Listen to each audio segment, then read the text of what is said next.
Number 1 தீவிர நாட்டம். தீவிர நாட்டம் எதுக்குன்னா இனி ஒரு பிறப்பு வரக்கூடாது, அதோட முடிஞ்சுட்டு நினைக்கிறேன். இது எல்லாரும் வாய் வார்த்தையால சொல்லிவிடுவோம், ஆனால் that should be a very sincere thought for us.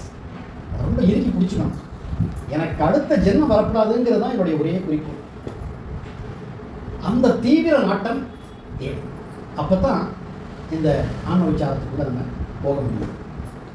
Number 2, குருவோட வார்த்தையில அசைக்க முடியாத நம்பிக்கை. இந்த நம்பிக்கைக்கு அது பகவான் தான் வழி சொல்லி கொடுக்குறாரு. ஜஸ்ட் இன்னைக்கு காலம்பரை ஐ சா கோட் ஃப்ரம் தேவராஜ மொழியார். இன்னைக்கு மார்னிங் தான் கணேசன்னா இந்த சோர்ஸ் அவரால் எல்லாத்தையும் கலந்து வாங்கி கொடுக்குறாரு. இந்த இங்கிலீஷில் 2 வார்த்தை உண்டு. One is belief, another is faith. இது 2க்கு தமிழில் என்ன வார்த்தை? ஒரே வார்த்தை தான். நம்பிக்கைன்னு தானே சொல்ல முடியும், வேற ஏதாவது சொல்ல முடியுமா? அப்படி நம்பிக்கைன்னு சொல்லிட்டா இந்த 2க்கு உள்ள டிஸ்டிங்ஷன் நமக்கு புரியாது. இது 2க்கு வேறுபாடு இருக்கு. தேவராஜ மொழியார் சொல்றார். அப்ப கணேசன் நான் கேட்கிறேன், அப்படி என்ன 2க்கும் வித்தியாசம் எனக்கு ஒன்றும் தெரியலையே.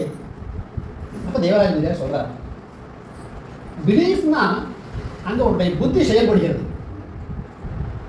நீ உன்னை பார்த்து அலசி ஆராய்ஞ்சு இது இப்படியா அப்படியாலாம் நினைச்சு ஒத்துக்கலாமா கூடாதான்னு ஒரு முடிவு பண்ணி எஸ் அப்படிங்கிறது அது பிலீஃப். பட் ஃபெய்த்துங்கிறது டோட்டல் சரண்டர். அதுக்கு தேவராஜ மொழியார் கொடுத்துருக்கக்கூடிய எக்ஸாம்பிள், இப்போ பகவான் ரமணர் என்கிட்ட ஒரு காக்காயை காமிச்சு வெள்ளைக்கலர்னு சொன்னால் நான் ஆமாமே இது இப்படியே சொல்லிக்க. இந்த காக்கா வெள்ளைக்கலரில் இருக்குன்னா நான் ஆமாம் அப்படியே ஒத்துப்பேன் பிரதட்சணம்.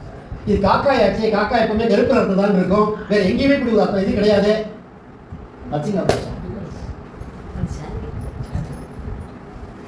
குரு சொல்லிட்டார், அது உண்மை, அது சத்தியம், பரமசத்தியம். இதை முத்தூர் சுவாமிகள் அடிக்கடி சொல்லுவார். அவர் ஆதிசங்கர பகவத்பாதாவை கோட் பண்ணி சொல்லுவார்,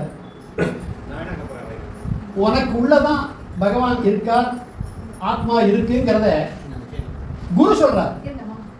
அப்ப நீ நம்ம தவிர வேணும், அதுக்கு மேல எனக்குள்ள எப்படி பகவான் இருக்க முடியும் ஏன் கேட்கிறேன்? அதை கேட்காதீங்க எப்படி குரு சொன்னா ஒத்துக்கோங்க. அதுதான் ஆதிசங்கர பகவத்பாதா சொல்லியிருக்கலாம். எனக்கு அந்த எக்ஸாக்ட் சான்ஸ்கிரிட் வேர்டு வரல. குரு சொல்லிட்டாருன்னா அதுதான் சத்தியம், ஒரே வார்த்தை. அந்த ஒரு அசைக்க முடியாத நம்பிக்கை நமக்கு பகவானுடைய பார்க்க போறப்ப அவருடைய ஒரு வரியை கேட்டால் அதை அப்படியே நம்ம ஏற்றுக்கணும், அதை கொஸ்டினே பண்ணக்கூடாது.